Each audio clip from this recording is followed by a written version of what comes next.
Some people were not able to make it here today, so they sent us some messages that they wanted to share with you. The first one was from Dustin Ebisu, who played the harp, and I'm just going to read how the email read. Dear Mike, I would like to extend my sincere condolences for your loss. Your Aunt Faith was wheelchair-bound for as long as I knew her, yet her faithfulness really impressed me. Her love for God and the church helped her to carry on living through the difficult struggles. I appreciate the time I played harp for her at the care home across the street from Olivet. She knew what song she wanted to be played for her celebration of life. I'm sorry to say that I no longer have that hymnal that I wrote the titles in. Music did cheer her and comfort her. May your memory sustain you in these moments of sorrow. Auntie Faith is now free and rejoicing with God, and her loved ones who greeted her loved us then. And I also received one from the Danette Kong, which Auntie Faith always would go with her mom to the movies and all these outings. And basically, I'm just going to read it as she wrote it. That smile, that unswerving look straight at you, warm, generous smile that hit you directly from her eyes and her cheeks, more than her mouth. It told you, I'm so happy to see and connect with you. In a language beyond words, it let you know, I'm stopping everything I'm doing right now because I see. That's what you noticed first about Faith and her. She greeted you with an energy that broadcasted you were important to her, loved, and appreciated.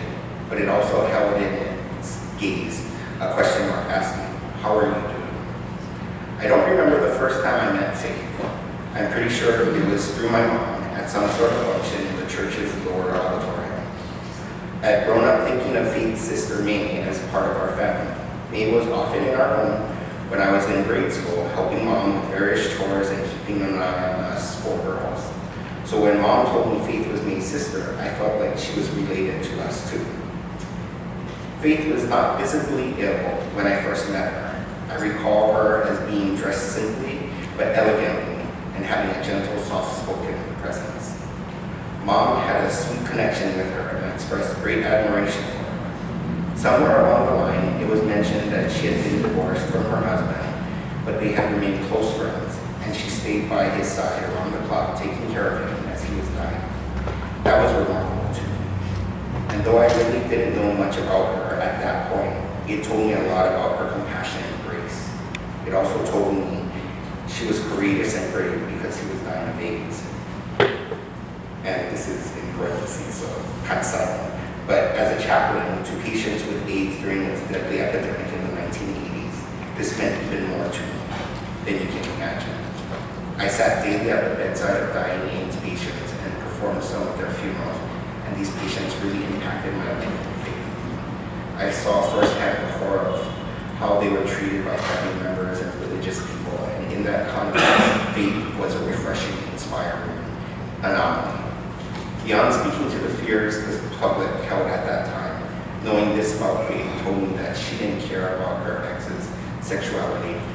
She still cared about him and was going to stick by him no matter what. I loved her for that. Faith was one of the earliest individuals I knew to be diagnosed with Parkinson's.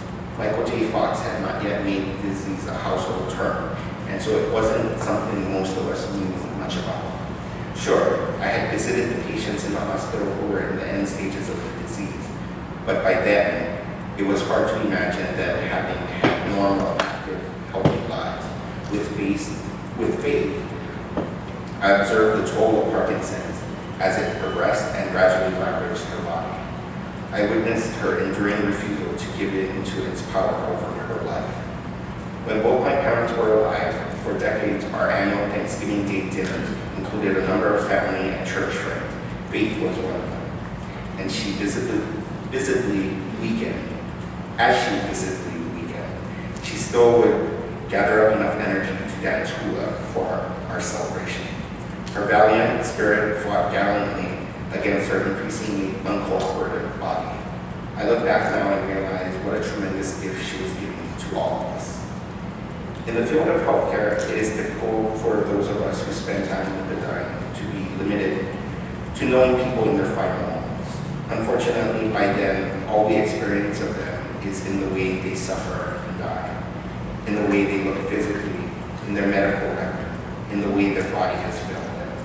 It's too easy to think of them in terms of their disease.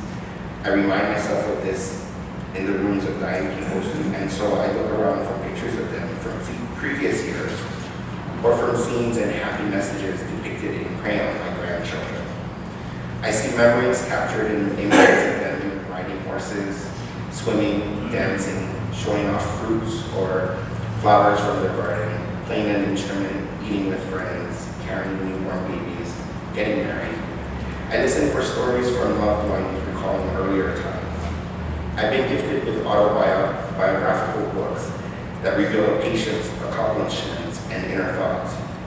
It is natural that we associate fate with the disease which finally took her. It was a devastating disease with markers which characteristically twisted her body into something that stood out from the crowd and made her more noticeable than she would have wished. With fate, though, the images imprinted in my heart and mind go beyond what I saw or heard. She was very human, yet I felt her determination in the midst of frustration, pain, and depression. I felt her gratitude in the midst of her disappointment and self-pity. I felt something that went beyond acceptance, because I don't think faith ever really accepted her physical condition. In faith, I felt a person who really and truly recognized that sometimes the most horrific diseases are those that cripple the soul, not the body. And that is why her direct smile seemed to look deeper into your eyes, searching to see if there was a part of you who needed comfort from her.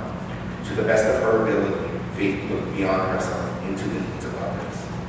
And that was the true gift that came from knowing faith. For in knowing her, I was blessed.